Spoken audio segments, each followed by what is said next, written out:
We read about Moshe Rabbeinu, how he was taken out of the Or, the Nilos, by the daughter of Paro, how he's miraculously saved, and how he became the adopted grandson of Paro. And if you read the Midrash, the avod, the love that Paro had for Moshe Rabbeinu was out of the ordinary, more than a grandfather would have for a normal grandchild. And the Torah tells us that when he became of age, he went out to see how his brothers were faring. And he sees an Egyptian beating a Jew. And immediately, he kills the Egyptian and he buries him in the sand. When Moshe made that decision to kill the Egyptian, at that moment, what exactly was the issue? The only advocate Klal Yisrael had for them was Moshe Rabbeinu in the palace. And in terms of the relationship that he had with Paro, it was one of a kind.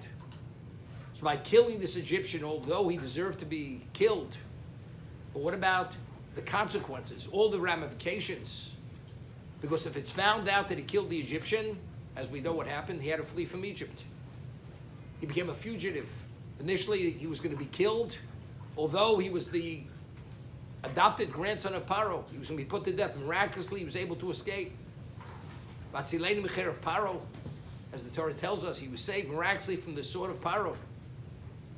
But he made the decision, nevertheless, to kill the Egyptian. And ultimately, he was informed on. He flees to Midian. And what does he see? A number of women, shepherdesses, taking out their flocks, and they're attacked by the male shepherds.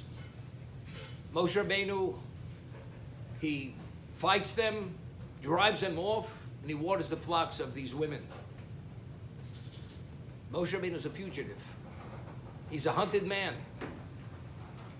As a fugitive, you want to remain under the radar. You don't want to be noticed. I mean, how do you go so publicly and take on a fight which is not even your fight and put your life in jeopardy? Nevertheless, Moshe Rabbeinu sees this injustice being carried out. He cannot tolerate it. He responds to it. He drives them off, and he waters their flocks. We find Moshe Rabbeinu, Chazal tell us that the only person that was qualified to be the Makabel Torah, to be the conduit for Torah, was only Moshe Rabbeinu.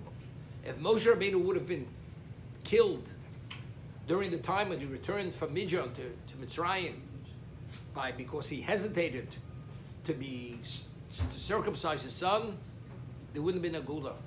There wouldn't have been a redemption. Moshe Rabbeinu was key and crucial he was the only Goel. He was the only one qualified to be the Goel of Yisrael and ultimately be the Makabel Torah.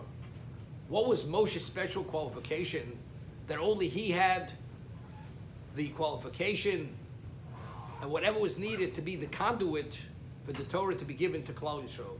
Moshe received a lot of Torah, received a lot of Moshe, Kilas Yaakov. Moshe is Rabbeinu. He's the Rabbon Shel Yisrael. Why was he qualified? The Gemara tells us that that the signet of God is truth.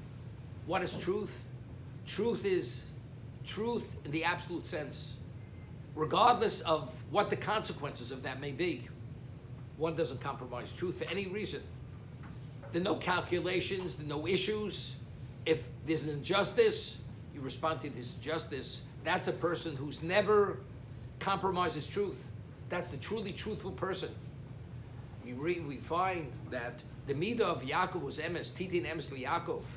And when he was told by his mother to take the brachos which were rightfully his in this deceptive manner, he had a problem. She said, Ola kilos b'ni. So the Targum says, that I'm telling you, this is through prophecy. It's through nevuah. It's God's will you should do this. So the only one who could actually determine what's truth or not is only HaKadosh Baruch Hu himself. So therefore, when Yaakov went to take the brachos, this was not a compromise on his midas ha'emes, on his attribute of truth. Because Moshe Rabbeinu, as we see, regardless of consequences, regardless of ramifications, that was never the issue. It was only to do what was truthful. So his life, he lived within the context of absolute truth. Therefore, he merited to be the one, to be the conduit, to bring emes in the absolute truth, which is Torah itself, to this existence, and to be the Rabban Shel Yisrael.